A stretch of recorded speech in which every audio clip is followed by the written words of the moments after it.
Hello, this is Abu Syed, the host of the Catalist Podcast. I'm here at IIT Madras Research Park to bring you insights into how a company incubated by IIT Madras functions. So, let's dive right in.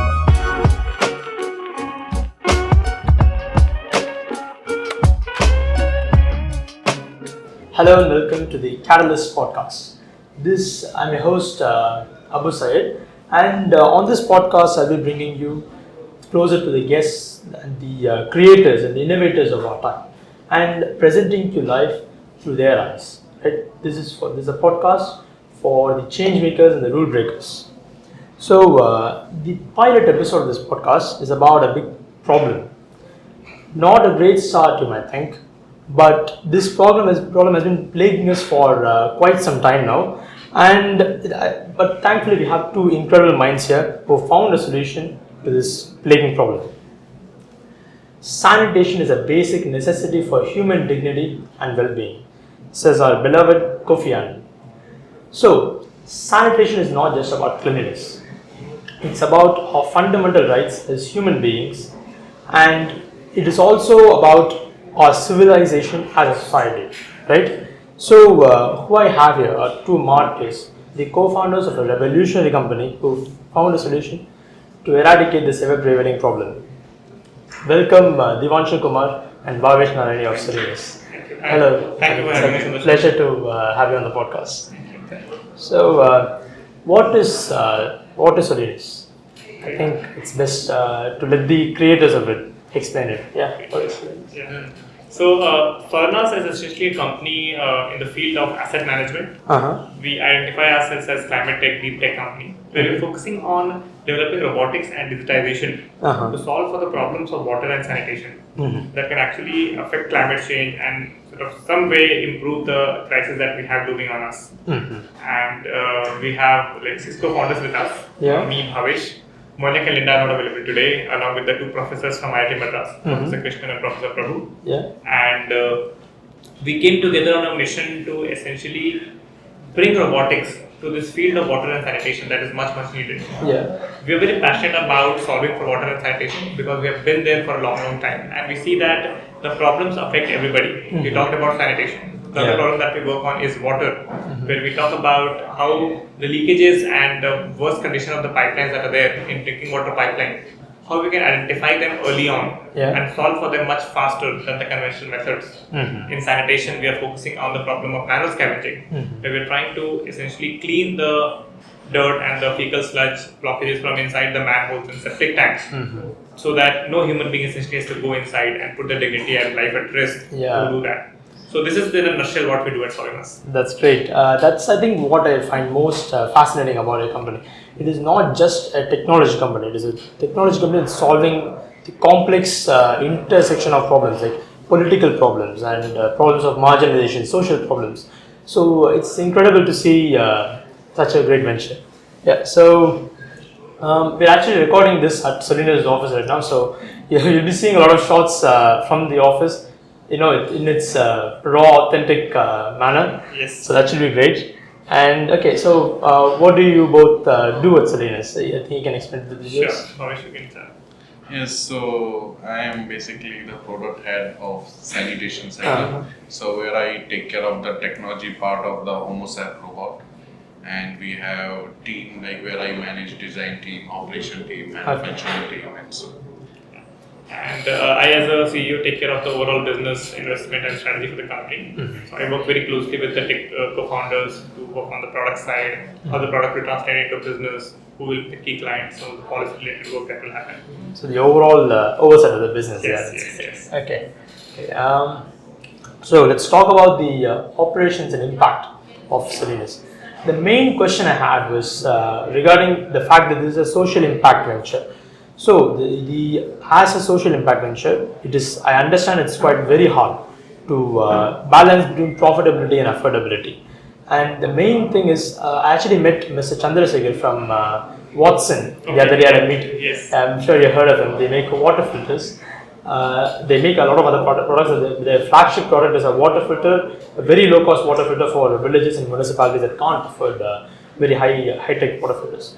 And the main thing that he told me was to get customer feedback. to refine his product.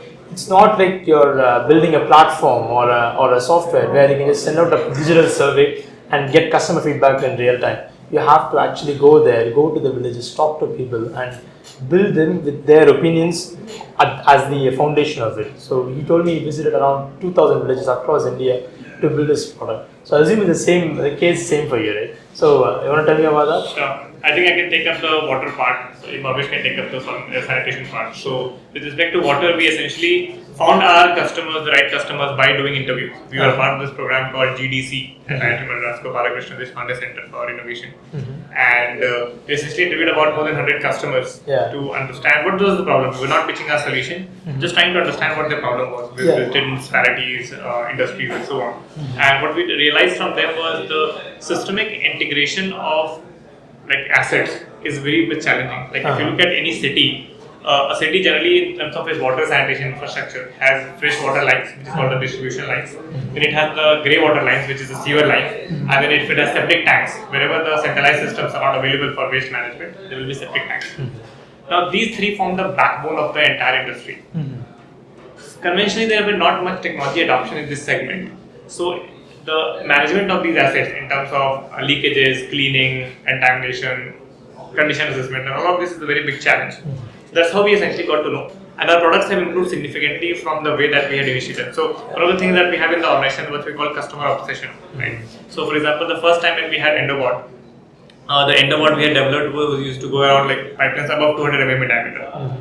We worked with this company called Suez in Coimbatore, which has been one of our key customers over the last 18 months. And a continuous feedback that came in the first 3-4 months was how we need to bring a smaller robot that can go into these 100 mm, 120 mm pipelines. Because majority of the problems of water were happening in the pipelines from 90 mm to 200 mm. Okay, the very small ones. Yes, because there's a distribution line with a small amount of corrosion and sedimentation that happens, it's a problem there, right? So then the team worked on that R&D and we manipulated the whole product development, and we actually got Endo 90, which is one of the best selling products right now in terms of water, where we actually are able to go inside pipelines as small as 90 mm diameter, and that is one of the only products in India that can do that. Okay. So similar line on our the software product that got developed, which is first, that came from a lot of customer feedback. And the same was the case for HomoSafe also, where we went from various products to actually having a product that a lot of customers love. So we'll talk about that. So if you see the HomoSafe journey, it started like Divanshu 12 degree project. So HomoSafe was Divanshu 12 degree project where he used to go at night and see how actually the septic tank is there and how actually Safai Karamcharis and the pain points of it. So it's, if you say that we have learned that this is not only a manhole but a death hole, where every year 150 to 200 people are dead. So we visited couple of Safai Karamcharis, around 100 to 150 Safai Karamcharis in last 1 year. And then we visited municipal corporations, the private players who are actually treating these villages. We came to know that this is one of the sector which is manually driven as of now. And it's unorganized. If you take the septic tank of Bihar, if you take the septic tank of Chennai, it's completely different. So how can you develop a solution which can fit to every septic tank? So that was one a challenge. Then we formed a specific design team and a survey team. So survey team was doing the entire survey of the India, how actually the septic tank is, how deep is it, what is the depth of it, how is the size of it. As per that design team actually worked out the general solution which can fit for all kind of septic tank. Then we have recently developed a manufacturing facilities by which every month we can develop 10 to 20 robots, and we have our own testing facility where we are testing. Also we have developed our own training center where we can bring the Safai Karamcharis, train them. It's not about only developing technology, how we can make this technology adaptable and accessible for the small Safai Karamchari who don't know how to operate mobile phone itself, or how to, if robot team comes, they think about they will take their job. So it's not about taking their job, but empowering them how actually they can use these technologies to increase their wages and daily, income. Giving them alternate livelihoods as opposed to... Yes, right. So recently we have developed a complete end-to-end solution, HomoSafe, which is having a vehicle, suction, and storage tank which can actually homogenize the hard sludge to a soft sludge. Then we can suck it, store it, and transport it to the treatment plant. So this is a complete end-to-end solution. And in terms of going via the customer research, initially the first unit that we had developed was just having this desludging system. But the customers came to us and said, "Oh, you're selling us a decent system, but what about the suction? Yeah. You can homogenize it, but do I have to get a suction pump from outside? I do not know what kind of suction pump is required." So then we essentially integrated a suction pump on top of that. So it's like a Solinas ecosystem kind of thing. Exactly. So you essentially, when you're developing solutions that have a real life impact, one of the things that matters a lot is you don't just develop technology, you develop the solution or you develop the ecosystem. Sometimes you have to go that extra mile to develop an ecosystem also, because that may not exist for the technology to get adopted. And that is really one of the key work and the sort of difficult aspect of the entrepreneur also that comes in there. Yeah. So it's not just a product, it's an entire solution, like you said. Yes. Okay. And another question, let's go back to the balancing of profitability and affordability. That is a very thin line you're threading there. How do you do it?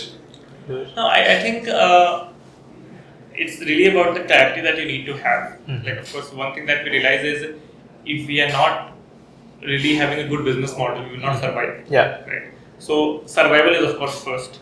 What you need to really do is think about that. Okay, if I have like sort of X margin today, can I reduce that margin to some extent and cater to that Customer impact segment. also, right? Yeah. That is really the question that you have. Because of course, if you are getting to customer segment that doesn't become profitable, you'll have to take a non-profit route. And also is something that is good depending on the kind of work people are doing. Yeah. But I think we really have a possibility for business model today. And I can give multiple examples of that. So for example, when we work on the water segment, we primarily focus on working with the cities directly.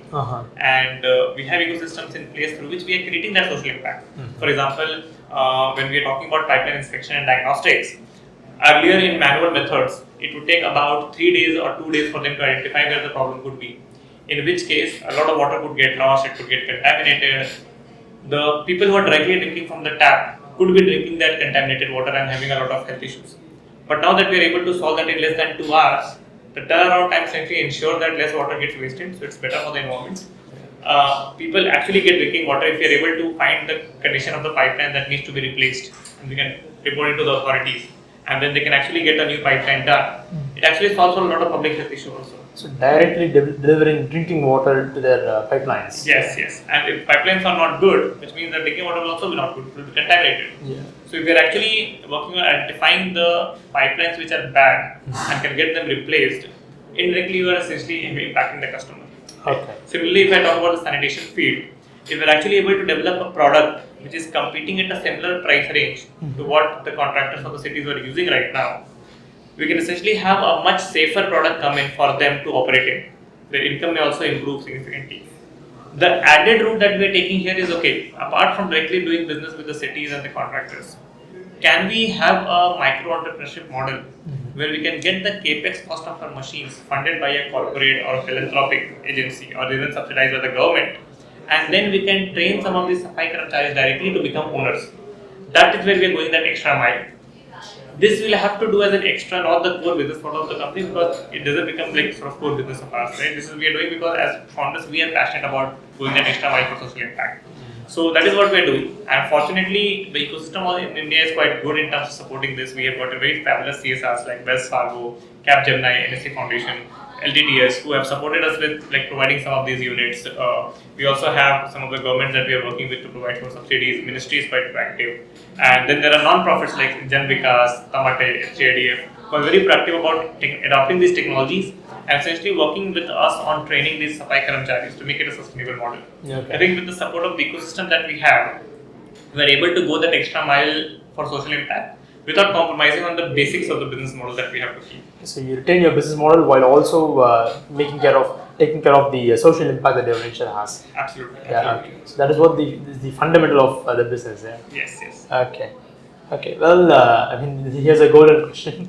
How was your experience on Shark Tank? You were on air, and you had 5 sharks fighting for you. How was that? What was that experience? Yeah, it was extremely good. It is the first time actually I went for this kind of show. So we entered in Yashraj studio. It was totally, I think, 4-day program, and we went to Mumbai Yashraj studio. So first of all, there was a team, like complete design team, business team, a lot of teams were there, which were actually teaching us how to speak, how to present yourself, how the way we present our idea and the way they want us to play was totally different, and we really enjoyed the way they set up. And then there was a one-day practice sessions where we really enjoyed it, learn about each other also. Actually, it was a total complete journey, and then we went to in the main tank. So it was the first time when we were entering. Must have been nerve-wracking, yeah. So it was really, we came to know how actually a movie gets shooted. It was like that. We are feeling that we are the heroes and all this. That was a real.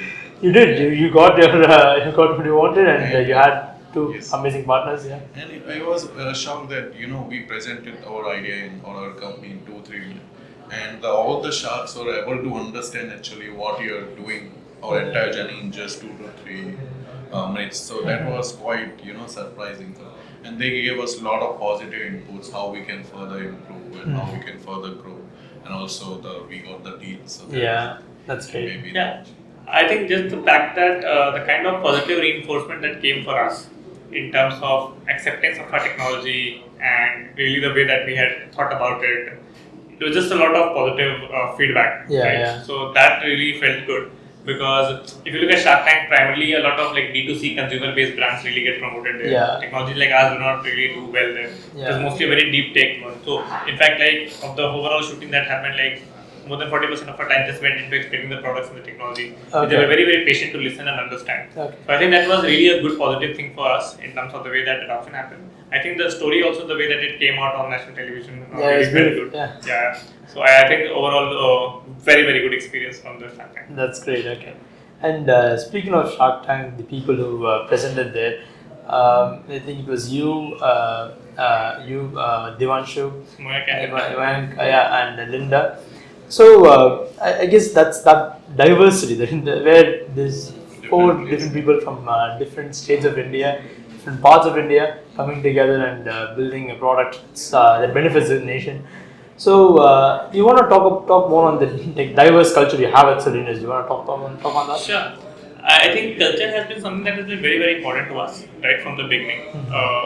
In fact, so as in the second company, from the first company, I learned that culture is something that plays a very foundational role in the way that organizations grow and do work in the long term. So we were very, very focused on that. And this is the way that we have built our team also. So if you look at our team, everybody brings a very complementary set of skills to bring. And one of the key things that we do is we have a very unconventional hiring process where we hire people for their attitude and the mindset that they come with rather than just the tangible skills. And then we believe that tangible skills can be really learned. A lot of people follow that methodology. So you'll see a lot of youngsters coming in who are quite raw in the nature, where we groom them, where we work with them to essentially make them prepare for the industry. And you have to realize that we are a B2B, B2G segment where people do not really give you a lot of chances. So it is also very important for us that our people present themselves very well and do the work of quality and so on. So we've been able to do that because people have been really committed.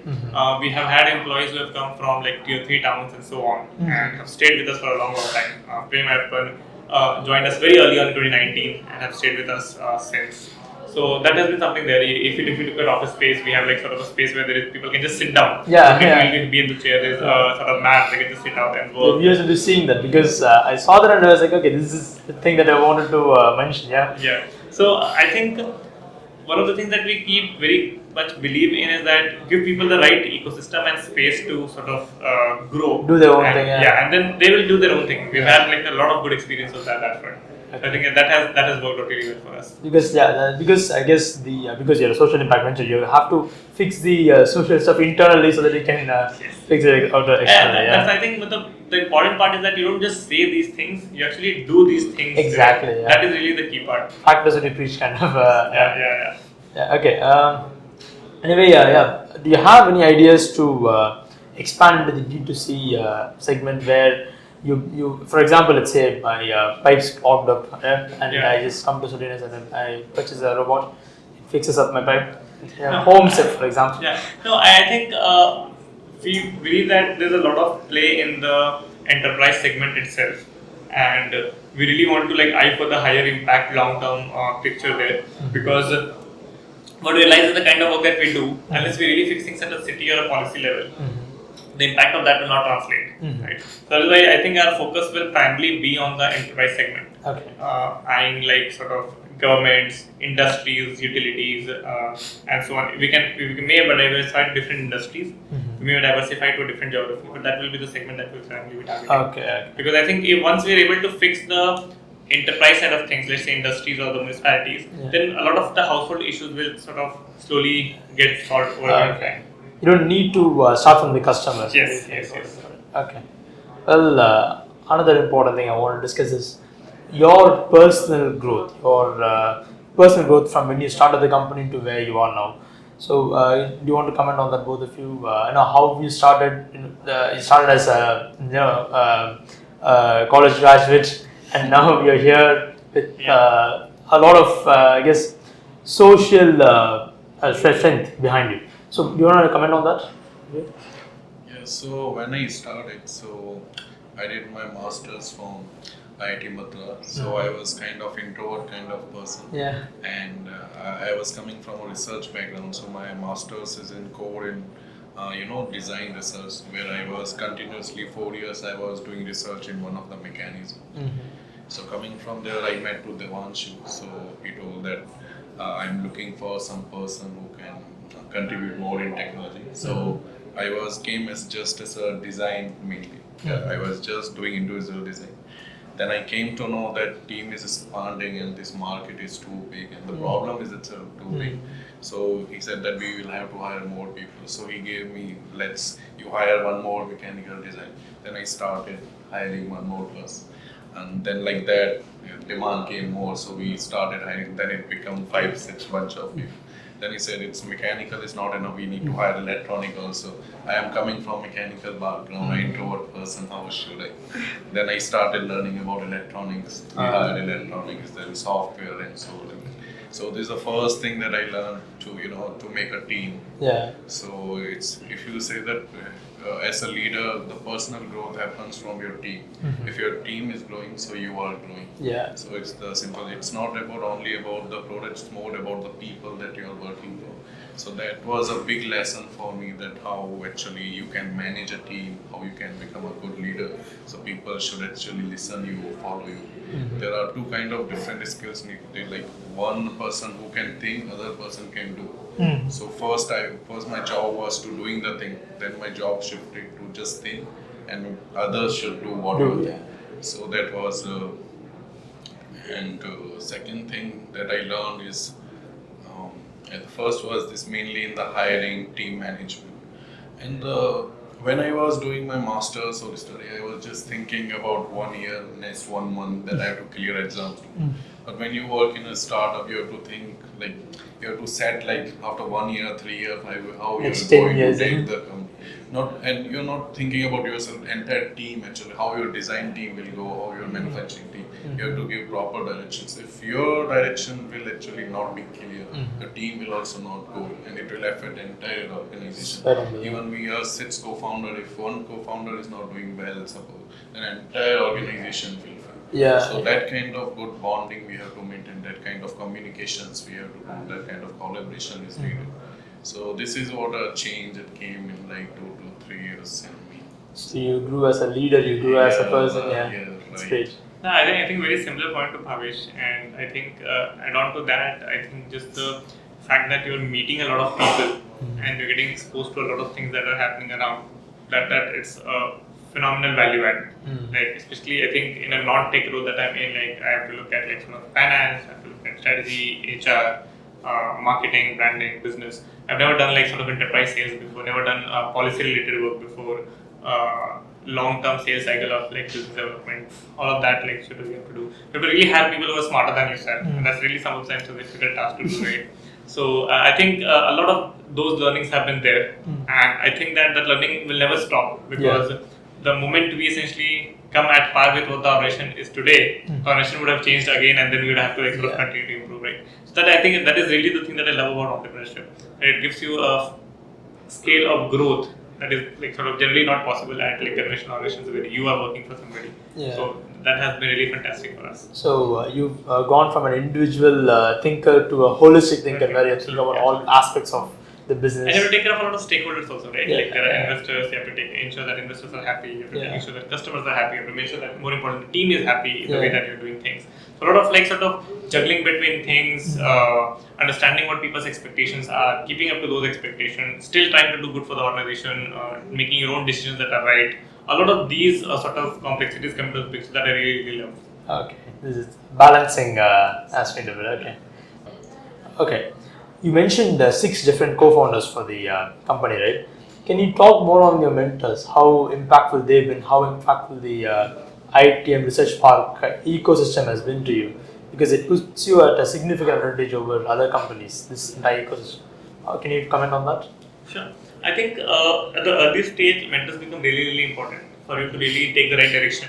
So the work will be done by you, but directionality is very important. For example, early on we had like Kumar sir with us.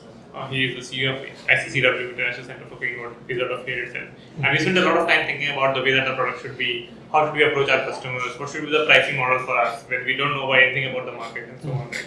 So that was there. Early on we had like from GDC side we had Raghu, like both professors acted as our like sort of mentors. A lot of other people like Ashok was one of our mentor who is now on our board of advisors. So I think various people have come in at different stages to give the right guidance. In fact, like incubations and Tama ma'am have been a very good guide from the early on, asking us and nudging us at the right moment to showcase, to give us a direction. So a lot of these things people have come in. There is a small sort of a role to play in the way that the organization has grown, and they have like sort of guided us. So I think at the early stage, mentorship has really been valuable. Yeah. On top of that, I think the fact that we are a part of the ecosystem, a lot of alumni we have access to, senior folks we have access to, so we can go to them and understanding about manufacturing growth and so on. That has been something that has been good for us as well. That's great. Yeah. Also, I think in the mentorship, sometimes we feel that we need emotional support sometimes. So I think mentorship is also having a significant role in where that can give you emotional support. So sometimes you feel lonely, and sometimes you feel that we are stuck in the problem of whom to discuss. A mentor is the right place where actually we can discuss with them, and because they have gone through a lot of startups, they can connect a lot of dots, and that can. That's great. You raise a very good point, because as founders, you don't have anywhere else to talk about the problems. Yeah. So that's great. Okay, well, I think we've reached the end of the show. Thank you so much for joining us on this podcast, and please do check out Solinas and the team. We are available at solinas.in, solinas.in. Yeah, and they are hiring right now. So please do reach out to Divanshu and Bhavesh. We are really looking forward to having a lot of amazing people join our team. We are expanding quite well, and hopefully we'll create the kind of impact that we imagine for ourselves. Yes, it's been great, guys. And thank you guys for tuning into the Catalist Podcast as well. It's been a pleasure having you guys as our guests. Yes, and this is the pilot episode, by the way. Oh, so, great. Yeah, all the best for the episode. Thank you. It's been a wonderful experience. So, that's it. Thank you so much. Thank you. Great job on making it to the end of the episode. This has been your host, Abu Syed. And be sure to check out Solinas and the entire team. If you have any feedback, do leave it in the comments below and let me know who you'd like for me to bring on next for the next episode. Thank you.